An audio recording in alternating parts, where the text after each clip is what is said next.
আপনি কি করোনার টিকা নিয়েছেন? ফাইজার, মডার্না নাকি অ্যাস্ট্রাজেনিকা? সুরক্ষিত আছেন তো নাকি বিরল রোগে ভুগছেন? সম্প্রতি এক গবেষণা বলছে ফাইজার, মডার্না এবং অ্যাস্ট্রাজেনিকার টিকায় মস্তিষ্ক এবং হৃদযন্ত্রের সমস্যা বেড়েছে।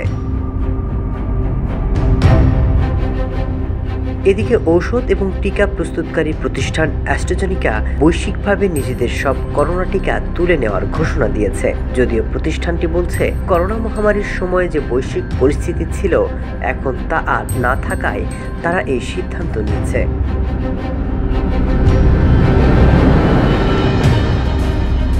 তবে সম্প্রতি ব্রিটেনের আদালতে 10 কোটি পাউন্ড ক্ষতিপূরণের মামলা হয়েছে অ্যাস্ট্রাজেনিকার বিরুদ্ধে।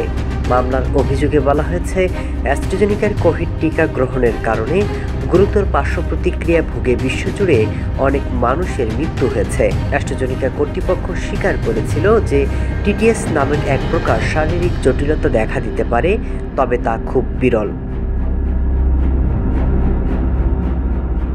বড় পরিসরের একটি গবেষণায় করোনার টিকা নেওয়া ব্যক্তিদের শরীরে কিছু অস্বাভাবিক পরিস্থিতি শনাক্ত করেছেন বিজ্ঞানীরা। 8টি দেশে করোনা টিকা গ্রহণ করা 9,90,00,000 মানুষের উপর পরিচালিত একটি জরিপের ভিত্তিতে এমন সিদ্ধান্ত নিয়েছেন তারা। এ বিষয়ে ব্লুমবার্গ এবং ফোর্বসের প্রতিবেদনে বলা হয়েছে, গবেষণার আওতায় থাকা ব্যক্তিদের মধ্যে যারা ফাইজার এবং মডার্নার মতো টিকা নিয়েছেন তাদের হৃদযন্ত্রে প্রদাহের মাত্রা সামান্য বেশি দেখা গেছে।